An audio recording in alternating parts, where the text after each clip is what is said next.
Number 1. Floating gold. In February 2021, a group of fishermen from Yemen who were out on their boats found a dead sperm whale floating on the sea. Inside the belly of the whale, they found 127 kilos of ambergris. Ambergris is formed in the whale's digestive system and is used by the perfume industry to stabilize the scent. Since bans and restrictions of sperm whale hunting, ambergris has become extremely rare and therefore extremely expensive, so much so that it is also known as floating gold. The fishermen managed to sell the ambergris to an Emirati businessman for $1.5 million.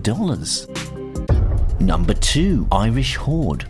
In 2019, a farmer in Ballycastle, Northern Ireland, lost his wedding ring in a field. Aware that there was no way he was going to find it alone, he asked 2 metal detectorists to help him. At first, they found a 5-pence piece, then a horseshoe, but no wedding ring. After a while, their detectors beeped again, and after a bit of digging, they found a hoard of 84 coins. The coins date back to the 16th century. One in particular was extremely rare and bore the face of King Henry VIII. It alone is valued at around $6,500. It is thought that all 84 coins could be worth over $150,000. Number 3. Digging down under. Gold mining in Australia has been going on since the 1850s, and to this day people still scour the land in search of gold. In 2020, 2 metal detectorists featured on the Australian TV show Aussie Gold Hunters made an extraordinary discovery near Tarnagulla in Victoria. The couple found and dug up 2 huge gold nuggets with a combined weight of 3.5 kilograms. Experts have valued their find to be worth somewhere in the region of $250,000.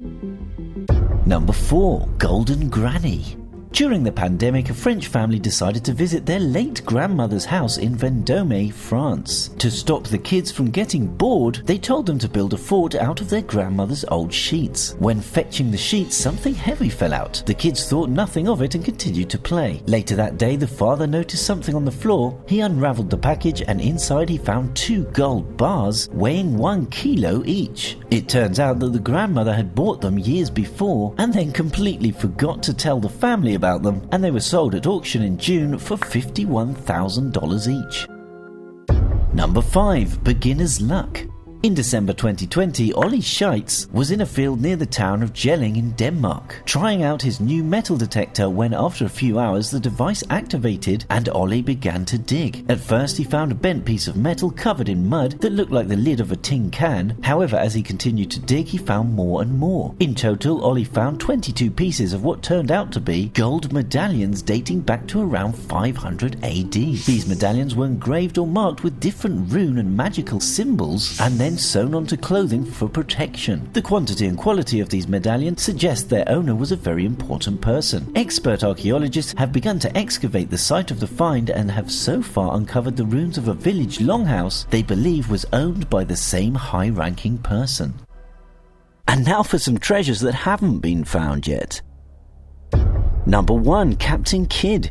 Captain Kidd was a government-sanctioned pirate who decided to go freelance and make some real money. This didn't work out in the long run, and he eventually got caught by the British and punished. However, the British were unable to recover everything Kidd stole, and a lot of it still remains buried. By studying Kidd's movements, researchers have been able to narrow down the treasure hunt to 4 possible sites, all of which are in New Jersey. The first site is Cape May, where pirates used to stop to take on fresh water. The second is an island located at the mouth of Tom's River. The third is Sandy Hook, where Kidd anchored on his first voyage. And the fourth is just off the shoreline on the border of Monmouth and Middlesex, where there used to be an island known as Money Island that has now eroded away, and a nearby lake fittingly known as Treasure Lake. Although a few 17th century gold coins have been found in both of these locations, no one has discovered the hoard of treasure that is estimated to weigh at least 13 tons.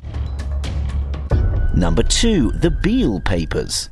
The Bel Papers are a small pamphlet containing 3 ciphers that supposedly lead to a treasure buried over 100 years ago. However, in that time, only one of the 3 texts have been deciphered. It states, "I have deposited in the county of Bedford, about 4 miles from Beaufords, in an excavation or vault 6 feet below the surface of the ground, the following articles belonging jointly to the parties whose names are given in number 3, herewith." The first deposit consisted of 1,014 pounds pounds of gold and 3,812 pounds of silver, deposited November 1819. The second was made December 1821 and consisted of 1,907 pounds of gold and 1,288 of silver. Also jewels obtained in St. Louis in exchange to save transportation and valued at $13,000. The above is securely packed in iron pots with iron covers. The vault is roughly lined with stone and the vessels rest on solid stone and are covered with others. Paper number 1 describes the exact locality of the vault so that no difficulty will be had in finding it. Although many cryptographers have tried over many years, no one has succeeded in deciphering the remaining 2 texts, and this has led many to believe that the Bel Papers are a hoax. But true believers can still be found studying the papers and roaming the country of Bedford, shovel in hand.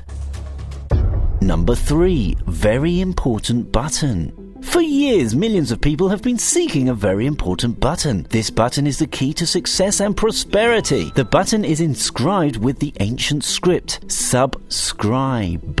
If you are lucky enough to find this button, click it immediately and all your wildest dreams will come true. Well, they may be an exaggeration, but we'd certainly appreciate it a lot. Have you ever found any hidden treasure? Comment below.